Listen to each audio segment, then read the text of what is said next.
মানুষের জীবনের সবচাইতে মারাত্মক দুটা জিনিস, একটা হলো লজ্জাস্থান আর একটা জিহ্বা। এই দুইটা জিনিস মানুষকে মুক্তি দেবে, এই দুইটা জিনিস মানুষকে শাস্তি দিবে। এই দুইটা জিনিস ভয়ঙ্কর মানুষের জন্য। তো অকন্যা নাখুদু মাল খায়দিন, আমরা এই বাজে আলাপকারীদের সাথে বাজে আলাপে লিপ্ত ছিলাম। অকন্যা নুকাজ্জিবু বিয়াউমিদ্দিন, এবং আমরা এই ইয়াউমিদ্দিন অর্থাৎ বিচারের দিন, day of judgement, day of resurrection, day of recompense, এই দিনটাকে আমরা অস্বীকার করেছি। আমার কোথাও কিছু না, মরার পরে আর কিছু নাই মানুষের জন্য। এই জন্য আমরা বারবার আপনাদেরকে বলি যে আপনি আপনার জীবনের হিসাবটা নেন, যে আপনার জীবনটা কি। আল্লাহর সৃষ্টি তিন প্রকার: ক্ষণস্থায়ী, দীর্ঘস্থায়ী, চিরস্থায়ী। ক্ষণস্থায়ী সৃষ্টিগুলি আল্লাহ বলেন কুন ফায়াকুন, হাও বি অ্যান্ড ইট ইজ। আল্লাহ বলো হাও, হয়ে গেল। এটা হলো ক্ষণস্থায়ী। যেমন আপনি কি দেখতে পাচ্ছেন, এই দেখেন পশু পাখি, মাছ, গাছ, তরু লতা, অল এভরিথিং, এগুলো ক্ষণস্থায়ী। কোন বি, আল্লাহ বলেন B how, then it is, হয়ে গেল। কোন ফায়াকুন, এটা ক্ষণস্থায়ী। দীর্ঘস্থায়ী হলো আকাশ পৃথিবী, যেটা সম্পর্কে আল্লাহ বলেন ইন্না রাব্বাকুমুল্লাহুল্লাযী খালাকাস সামাওয়াতি ওয়াল আরদা ফি সিত্তাতি আইয়াম। তোমাদের রব হচ্ছেন তিনি, যিনি 6 দিনে আকাশ পৃথিবী সৃষ্টি করেছেন। সৃষ্টি 3 ভাগে বিভক্ত, এটা আমি বানায়ে বলছি না, আমি কোরআন থেকে বলছি।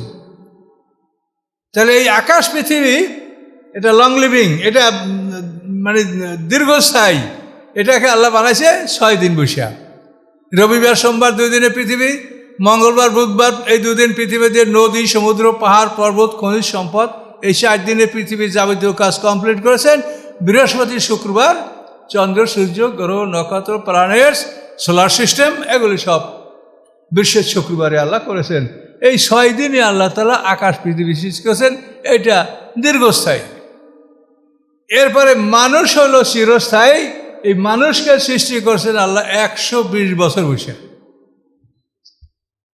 মানুষের জন্য যে মাটিটা সংগ্রহ করা হয়েছে 40 বছর সেটাকে ভিজিয়ে রাখা হয়েছে, ফলে সেটা কালো মাটিতে দুর্গন্ধময় হামায় মাসনুন, যেটাকে বলে হামা মানে কালো, মাসনুন মানে যেটা মানে অল্টার্ড, পরিবর্তন, মানে বাসি হয়েছে, এই মাটিতে পরিণত হয়েছে। 40 বছর পর্যন্ত মাটিটাকে একাধারে ভিজানো হয়েছে।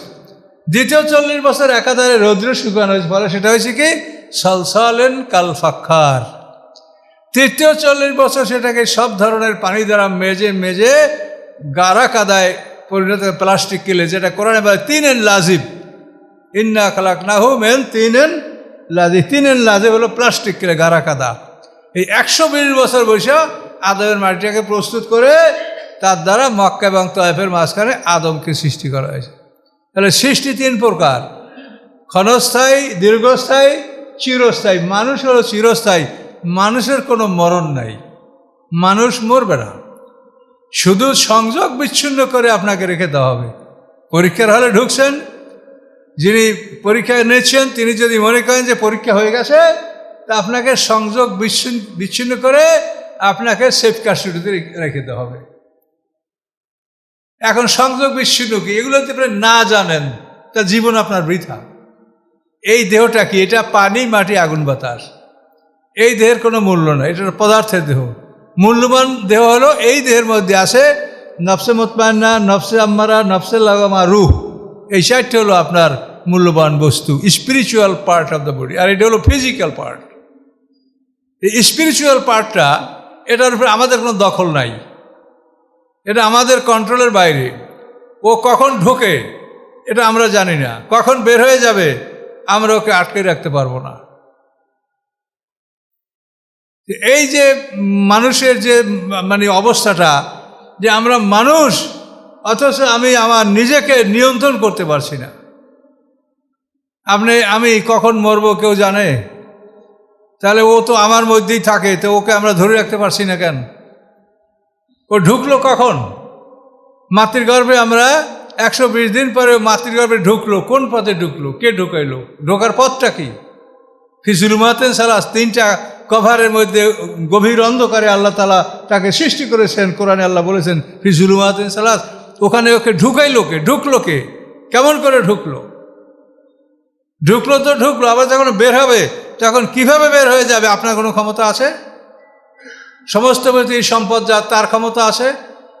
তাহলে আপনি মানুষটা কি, আপনি এত বড় অসহায়, আপনি চিন্তা করতে পারেন না যে আপনি কত বড় অসহায়, যে আপনি একটা physical part of the body, এই পানি মাটি আগুন বাতাসের একটা এই পচা দেহ নিয়ে ঘোরাফেরা করছেন, কিন্তু আপনি যে জিনিসটা নিয়ে ঘোরাফেরা করছেন ওর উপরে আপনার কোনো কন্ট্রোল নাই, নিয়ন্ত্রণ নাই। নফসে মুতমান্না, নফসে লাওয়ামা, নফসে আম্মারা, রূহ। এই বিষয়গুলিতে আপনি না বোঝেন তাহলে আপনি কি মানুষ বলেন? এই বিষয়গুলির উপরে বহু কথা আছে। এই নফসগুলি হলো আপনার কমান্ডার, আর রূহ হচ্ছে যার কারণে আপনি বেঁচে থাকেন।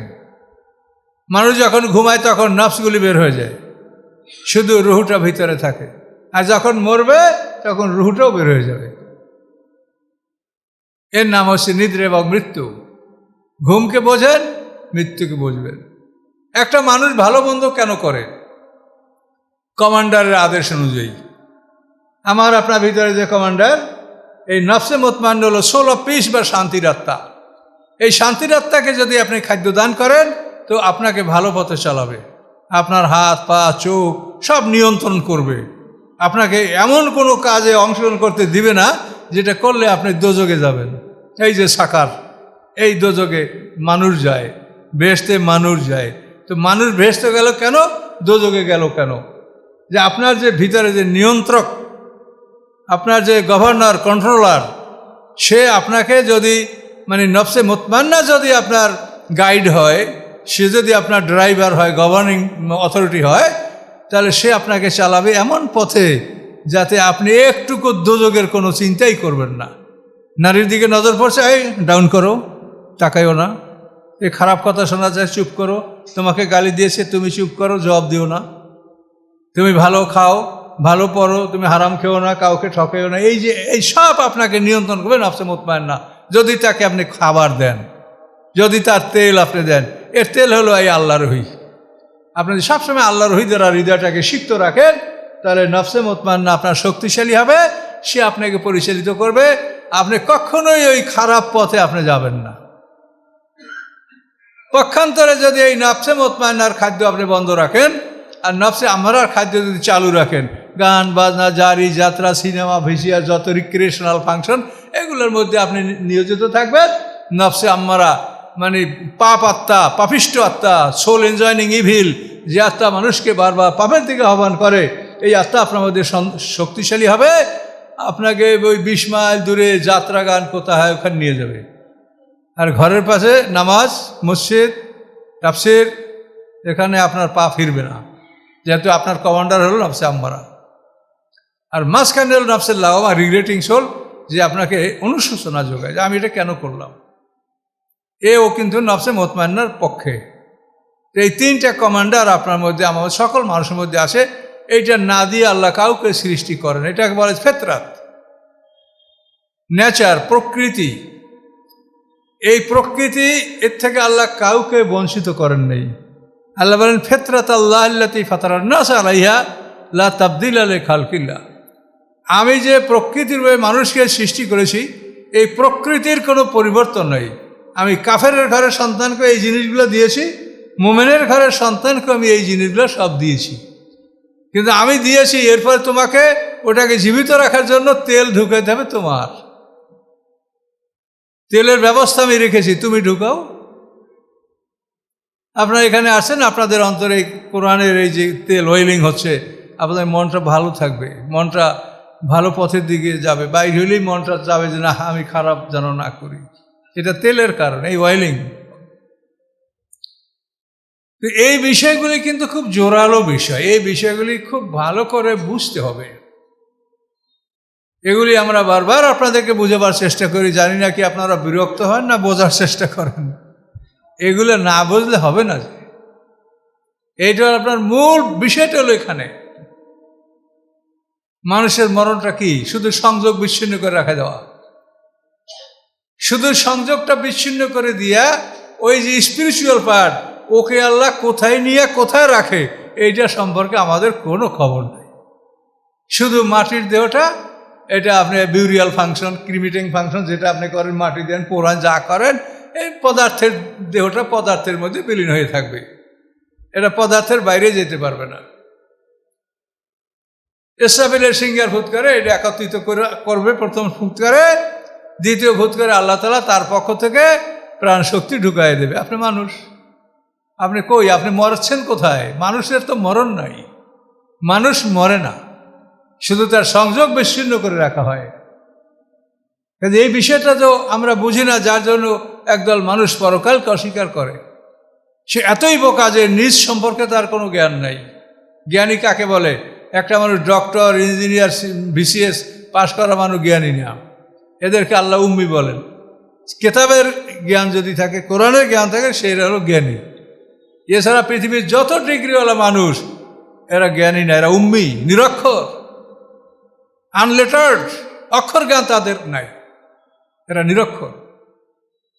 এদের একটা মানুষকে জিজ্ঞাসা, আপনার জীবনের উদ্দেশ্য কি? বলতে পারবে না। জীবনের উদ্দেশ্য কি বলেন? আপনার তো বহুবার বলছি, গোলাম হওয়া। বলতে পারছেন না, আপনার ভুলে গেছেন। জীবনের উদ্দেশ্য কি? গোলাম হওয়া। আপনি গোলাম হবেন, এটা জীবনের উদ্দেশ্য। আল্লাহ বলে ফাদখুলি ফি ইবাদি ফাদখুলি জান্নাতি, গোলাম হও, বেহেশতে যাও। তা আপনি আমেরিকা, লন্ডন, জাপান, জার্মান যাচ্ছেন কেন? লেখাপড়া করতে, চাকরি করার জন্য। চাকরি মানে গোলামি। আপনি এটা ভালো গোলামি করবেন, এই জন্য যাচ্ছেন। আর আল্লাহ বলে আমার গোলামি করলে আমার চাইতে বড় রাষ্ট্রপতি কেউ নাই, আমার চাকরি করলে আমি যা তোমাকে দিব, এটা পৃথিবীর কোনো রাজা বাদশাহ চাকরি করলে তুমি লাভ করতে পারবে না। কি সত্য কিনা বলেন? কে চাকরি করে সোনাদারা বাড়ি তৈরি করতে পারছে? কে চাকরি করে একটা এমন জীবন অর্জন করতে পারছে যে জীবন সে বিরুদ্ধ হবে না? কে চাকরি করে এমন স্ত্রী সংগ্রহ করতে পারছে যে কুমারী, তার কোনোদিন যৌবন নষ্ট হবে না? কি পারছে? তাহলে চাকরি করে কি কামাইটা করলেন? কি কামাইটা করলেন? আপনি ওই সেই প্রস্রাব, সেই পায়খানা, সেই বুড়া হওয়া, সেই মরা, সবই তো চলছে। শুধু কিছু আবর্জনা, দুনিয়ার চাকচিক্য, এটা আপনারা এই আবিষ্কার করছেন। কিন্তু বাস্তবে আপনারা কি করতে পারছেন? একটা বুড়ো মানুষ যেন তার প্রস্রাব পায়খানা না করা লাগে, এটা আবিষ্কার করেন, তাহলে বোঝা যাবে যে না, সায়েন্সের অনেক ডেভেলপড হয়েছে, আমাদের একটা উপকার হয়েছে। কি আমরা বুড়ো মানুষ, আমাদের রাত্রে একবার উঠে বাইরে যাওয়া লাগে বা বাথরুমে যাওয়া লাগে, বাথরুম হোক ঘরের মধ্যে, তারপরও বিছনা থেকে উঠে যেতে কত কষ্ট হয়। এই বিজ্ঞান কি করলো যে আমাদের জন্য এর কিছু ব্যবস্থা করতে পারলো না? তাহলে এরা কিছুই করে নাই, এরা কিছুই করতে পারে নাই। এরা শুধু এই পৃথিবীর আবর্জনাগুলিকে সুন্দর করে আমাদের সাজাই রাখছে। কাজে এই জন্য বোঝেন, আল্লাহর কোরআনের কাছে আসেন, নিজেকে চেনেন। হিউম্যান আইডেন্টিটি, এটা একটা বিরাট ব্যাপার। আপনি নিজেকে চিনেন আগে যে আমি কে, আপনার জীবন উদ্দেশ্য কি? উদ্দেশ্য গোলাম হওয়া। আমি আল্লাহর গোলাম হতে পারলে আমার চাইতে মহারাজা কেউ নাই। বিল ক্লিন্টন বলেন আর যাই বলেন, আর ওই জো বাইডেন বলেন, আমি যদি আল্লাহর গোলাম হতে পারি তা আমার সামনে আর কেউ নাই। তাহলে আমি যে রাষ্ট্রের মালিক হব, এইটা পৃথিবীর কোনো রাজা কেউ এটার মালিক হতে পারবে না। তো এই জন্য আল্লাহকে চিনেন, আল্লাহর গোলাম হওয়ার চেষ্টা করেন। জীবনের উদ্দেশ্য হলো মানুষের গোলাম হওয়া। একটা মানুষের শুরু কোথায়, শেষ কোথায়, এটা তো আপনি বলতে না পারেন, আপনি কিসের মানুষ বলেন? আপনার জীবনের শুরু কোথায়, শেষ কোথায় আপনি বলবেন না? প্রত্যেকটা মানুষের দুইটা জীবন, দুইটা মরণ, দুইটা বারজাক। এই যে একটা মানুষের সংক্ষিপ্ত জীবন, এই জীবন পরিচয়টা তো আপনি না জানেন, তা আপনি কি মানুষ বলেন? কি লেখাপড়া শিখলেন বলেন? রাগ করেন আমার কথায়? রাগ করেন না, এগুলো বোঝেন, যে এগুলো জানতে হবে। তাহলে আপনি কি লিখলেন, কি পড়লেন, যে নিজের ব্যাপারটাই আপনি জানছেন না, বিপদে পড়বেন আপনি। এই যে নবী রাসূলরা বারবার এটা বলছে কেন, যে তোমরা বিপদে পড়িও না। তারা তো আমাদেরকে বিপদ থেকে বাঁচানোর জন্য এই কথাগুলো বারবার তারা বলছে, যে তোমরা বিপদে পড়িও না, তোমরা ভালো থাকো, মহাবিপদে পড়বা। এখন দেখেন, আমরা আয়াতের তর্জমাটা করে নিচ্ছি। তো অকুন্না নুকাজ্জিবু বিয়াউমিদ্দিন, আমরা এই ইয়াউমিদ্দিন অর্থাৎ বিচার দিবস, পুনরুত্থানের দিবস, প্রতিদান দিবস, এই দিবসকে আমরা অস্বীকার করতেছিলাম দুনিয়াতে। বলছি এটা কিছু নাই। তুমি কি করে নাই বলো? তোমাকে এটা তো ভাবতে হবে। আমরা যে পৃথিবীতে আসছি, আসার আগে আমরা কি ছিলাম বলেন? আসার আগে আমরা মরা ছিলাম, মৃত। কাইফা তাকফুরুনা বিল্লাহি ওয়া কুনতুম আমওয়াতা। আল্লাহ বলছে যে কিভাবে তোমরা অস্বীকার করো, তোমরা ছিলে মরা। তা আমরা তো মরা ছিলাম, তো মরলে আর জীবিত হয় না। তা তুমি তো মরার থেকে জীবিত হয়ে পৃথিবীতে আসলা, এটা যদি না জানেন তো আপনি বুঝবেন কি করে? ওরা বলে যে আমরা মরার পরে জীবিত হব না। তাই তুমি যে জীবিত হইলে, যে তুমি যে এখন মরার থেকে জীবিত হয়ে পৃথিবীতে আসলে, কাইফা তাকফুরুনা বিল্লাহি ওয়া কুনতুম আমওয়াতা। আল্লাহকে দেখে আলাস্তু বিরাব্বিকুম, আমি কি তোমাদের রব নই? Am I not your lord? এই প্রশ্ন আল্লাহ করেছেন। এটার জবাব দিয়া ইয়েস, হ্যাঁ বালা, আপনি আমাদের রব।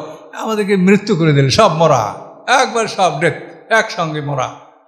সেই মরার পরে এখন আমরা দুনিয়াতে আসতে পারছি, আবার মরলে আবার আসতে পারবো না। এগুলো হলো জানার অভাব। যে আপনি জানলে দেখবেন যে অবশ্যই, এবং আপনারা যদি না জানেন তো কী করে যুক্তি দিবেন মানুষ কাছে বলেন যে আমরা কোথা থেকে আসলাম? আমরা তো মরা ছিলাম। আপনি কি এই কোরআন স্বীকার করতে পারবেন যে কোরআন স্বীকার তো মানুষই না? কাইফা তাকফুরুনা বিল্লাহি ওয়া কুনতুম আমওয়াতা, যে তোমরা কুফরিটা কি করে করছো? তোমরা তো মরা ছিলে। তোমরা মরা ছিলে, সেখান থেকে এখন তুমি দিব্যি মানুষ, তে তুমি আবার মরবা, তারপর আর মানুষ হইতে পারবা না?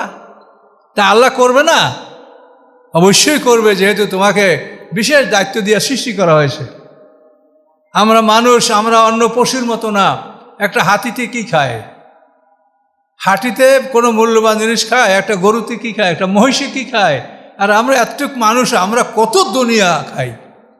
জলে, স্থলে, আকাশে, বায়ুমণ্ডলে, মাটির নিচে আমরা সব খাচ্ছি, আমরা সব নেয়ামত আমরা ভোগ করছি। তাহলে গরু আর আমার হিসাব একরকম হবে? এটা তো বোঝা উচিত যে আমি যখন গরু না, তাহলে আমার হিসাবও গরুর মতো হবে না।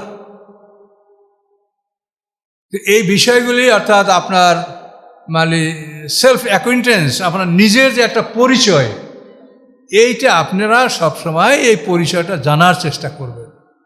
আমাদের লেখা বই পুস্তক পড়বেন, আমাদের আলোচনাগুলো বারবার এগুলা রিপিট করে দেখবেন। তো এগুলির মাধ্যমে আল্লাহ তাআলা হয়তো আপনাকে জ্ঞান দিতে পারে, আর যদি বুঝতে পারেন তাহলে আপনি কামিয়াব হবেন। হাত্তা আতান আল ইয়াকিন, এই অবিশ্বাস করতে করতে আমাদের ইয়াকিন এসে গেছে। ইয়াকিন মানে মৃত্যু। মৃত্যু, ইয়াকিন মানে মৃত্যু কেন? যে দুনিয়াতে যত মানুষ যত কিছু অবিশ্বাস করে, মরার সময় সব বিশ্বাস করে। কথা বুঝতে পারছেন? মরার সময় সবাই বিশ্বাস করে। এমন কোনো নাস্তিক কাফের নাই যে মরার সময় বিশ্বাস করে না। এই জন্য এই মৌয়াতের নাম হচ্ছে ইয়াকিন। এই মৌয়াতের সময় সবাই বিশ্বাস করবে। কাফেররা বলবে রব্বের জিউন, আল্লাহ আমার ফিরিয়ে দেন, ওই ফেরেশতারা আমাকে নিয়ে যাচ্ছে, আমাকে ফিরিয়ে দেন। লাল্লি আমালু সালিহান ফিমা তারাকতু, যে ভালো কাজগুলি আমি একদিন করি নাই, এগুলি আমি করব, আমাকে ফিরিয়ে দেন। সব কাফেররা এটা বলবে। তখন আল্লাহ কি বলবেন? ইন্না কালিমাতুন হুয়া কায়লুহা, এ কথা বলার ওরা বলবে। আমি এতদিন তাদেরকে এত উপদেশ দিলাম, আর এখন মরার সময় আমারে ফিরিয়ে দেন, আমি মানব। আমায় মরাইম বারজাকুন ইলা ইয়াউমি ইউবাসুন, এবং তাদের সামনে রয়েছে একটা পর্দার আড়ালের জগৎ পুনরুত্থান দিবস পর্যন্ত। তো এই জন্য এই বিষয়গুলি বোঝেন। কোরআন বোঝা, কিন্তু আমরা আপনাদেরকে বলবো কি, আমরাও ভালো করে বুঝি না। এগুলো বুঝতে আমরা সারাদিন এর উপরে পড়ে থাকি, তারপর কিছু না কিছু আমরা বুঝতে সক্ষম হই। এই কোরআন বোঝা কিন্তু খুব সোজা না। এই কাইফা তাকফুরুনা বিল্লাহি ওয়া কুনতুম আমওয়াতা, ইয়াটা আপনারা কত শুনছেন, কত বুঝছেন। আমিও তো এই একটা এখন যা বুঝি, এটা হয়তো আমি কয়েক বছর আগে হয়তো আমিও এটা বুঝতাম না, যে তোমরা মরা ছিল। এই কথার দ্বারা আল্লাহ কি বোঝাতে চাচ্ছেন? এই কথার দ্বারা এটাই বোঝাতে চাচ্ছেন, তুমি মৃত ছিলে, সেখান থেকে তুমি মানুষ, তুমি আবার বললে সেখান থেকে তুমি মানুষ হবে না? এটা অসম্ভব। তুমি কেন পরকালকে অবিশ্বাস করো? তোমার বিচার আমি করব। তুমি পৃথিবীতে কি জুলুম করেছো? এই পৃথিবী যারা জুলুম অত্যাচার করেছে, আল্লাহ যদি দ্বিতীয় জীবন না রাখেন, তো সৃষ্টিটা হবে একটা জুলুম।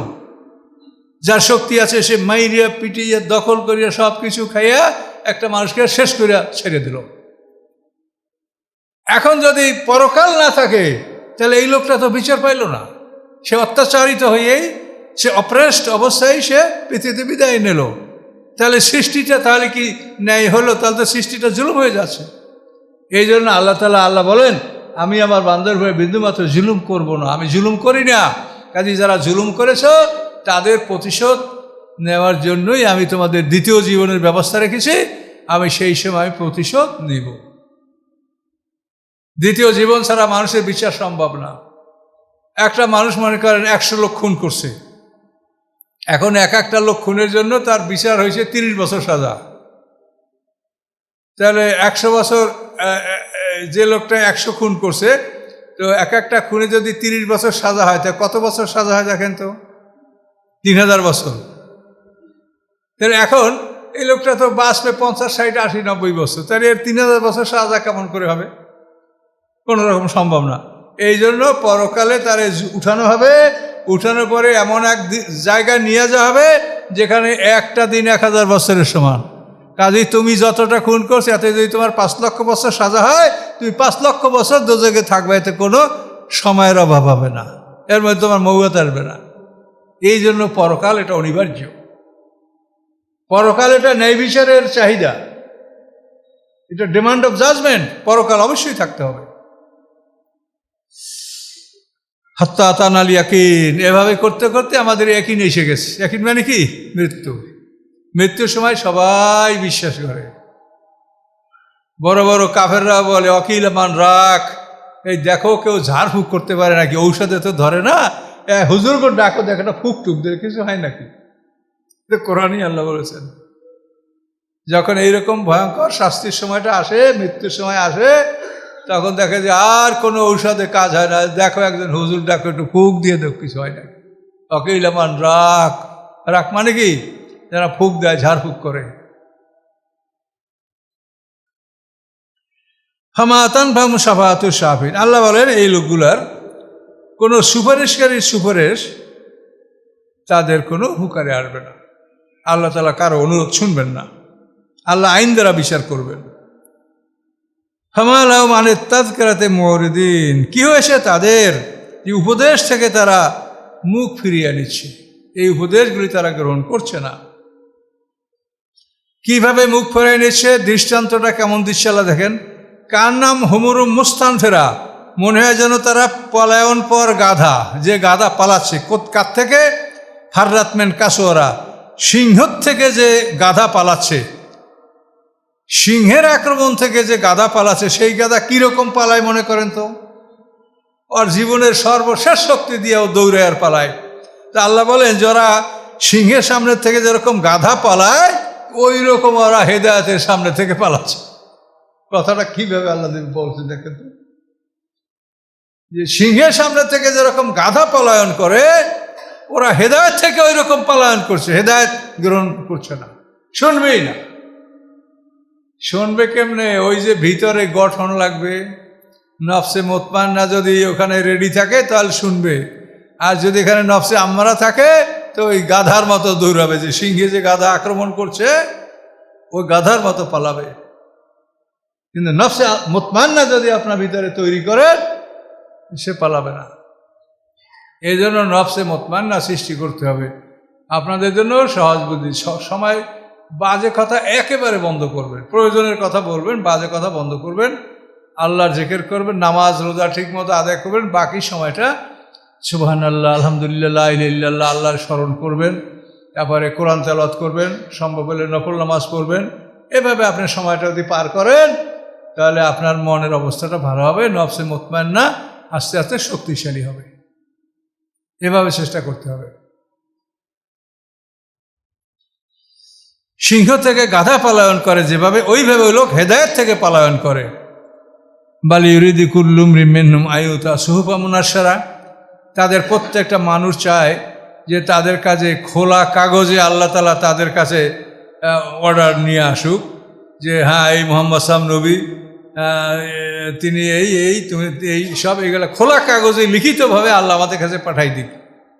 মানে ওনার যা মনে ইচ্ছে তাই। তা আল্লাহ তাআলা আমাদের মনের ইচ্ছা মতো কাজ করবে? আমরা তার গোলাম, তিনি যেভাবে চান সেভাবেই করবেন। আমাদের ইচ্ছা মতো তিনি কোনো কাজ করবেন না। আমরা যত মন তত ব্যথা। তা আমাদের ইচ্ছে মতো কী করে কাজ করবে এখন? আমরা কি সবাই একটা জিনিস চাই? আমরা তো প্রত্যেকেই আলাদা আলাদা আমরা চাচ্ছি। কাজে এই জন্য আমাদের ইচ্ছে মতো আল্লাহ কোনো কাজ করবেন না এবং করতে পারেন না। মানুষের স্বভাব হলো যত মন তত ব্যথা, যত মুখ তত কথা। একটু আপনারা এই আলোচনা বন্ধ হোক, দেখবেন যে মুহূর্তে ভুর ভুর করে এমনভাবে কথা শুরু হয়ে যাবে যে গোটা মসজিদে শুধু আওয়াজই শুনতে পাওয়া যাবে কথা। কে কারতা শুনে সবাই বলে। এটা হলো আমাদের মনের ব্যথা, যত মন তত ব্যথা, যত মুখ তত কথা। কাল্লা, আল্লাহ বলেন কখনোই না, তোমাদেরকে খোলা কেতাব দেওয়া হবে না। এই কেতাবটা এত সোজা না যে যাকে তাকে দিব আমি। এটা দেওয়ার জন্য বিশেষ মনোনীত ব্যক্তি, তাদেরকে এই কেতাব দেওয়া হবে। এটা যাকে তাকে দেওয়া হবে না। কাল্লা বাল্লা ইয়াখাফুনা আল-আখিরা, বরং তারা পরকালকে ভয় করে না। এই যে পরকালের ভয়ঙ্কর একটা দিন, হায় রে হায়, 50,000 বছর সমান দিনে মাঠে বিচার হবে। কি ভয়ঙ্কর দিন! এই সময়ের কোনো মানুষ বসতে পারবে না, দাঁড়াইয়েই থাকবে। এটার নাম কিয়ামত। কিয়াম মানে দাঁড়ানো। এরা পরকালকে ভয় করে না। কাল্লা, কখনোই না। ইন্নাহু তাজকিরা, নিশ্চিত এই কোরআন এটা হচ্ছে উপদেশ, অ্যাডমনিশমেন্ট, উপদেশ এই কোরআন। ফামান শাহ যাকারা, যে ইচ্ছা করে সে যেন উপদেশ গ্রহণ করে। আমা ইয়াযকুরুনা ইল্লা ইয়াশা আল্লাহ, এবং তোমরা স্মরণ করবে না আল্লাহকে উহা ছাড়া যা আল্লাহ ইচ্ছা করেন। অর্থাৎ আল্লাহর ইচ্ছা ছাড়া তোমরা উপদেশ গ্রহণ করতেও পারবে না। এখন এ কথা শুনে তোমার ঘাবড়াই যায় যে আল্লাহর ইচ্ছা ছাড়া আমরা উপদেশ পারবো না। তো এখানে ঘাবড়াবার কিছু নাই। যারা ইমানদার, যারা মোমেন, তাদের প্রতি আল্লাহ সবসময় দয়ালু এবং তাদেরকে আল্লাহ তাআলা ইমানের পথ তিনি দেখাবেন, এটা তার প্রতিশ্রুতি। এজন্য আমাদের এই ব্যাপারে ভয় নেই। তোমরা উপদেশ গ্রহণ করবে না উহা ছাড়া যা আল্লাহ ইচ্ছা করেন। ওহু আহলুত তাকওয়া, তিনি ভয়ের যোগ্য, তাকে ভয় করতে হয়। আহলুল মাগফিরা, এবং তিনি ক্ষমার যোগ্য। ক্ষমার যোগ্যতাও তার আছে এবং ভয় করতে হবে তাকে, সে ভয়ের যোগ্য। তিনি ক্ষমার যোগ্য, ভয়ের যোগ্য। এই বলে আল্লাহ তাআলা সূরাটা সমাপ্ত করলেন।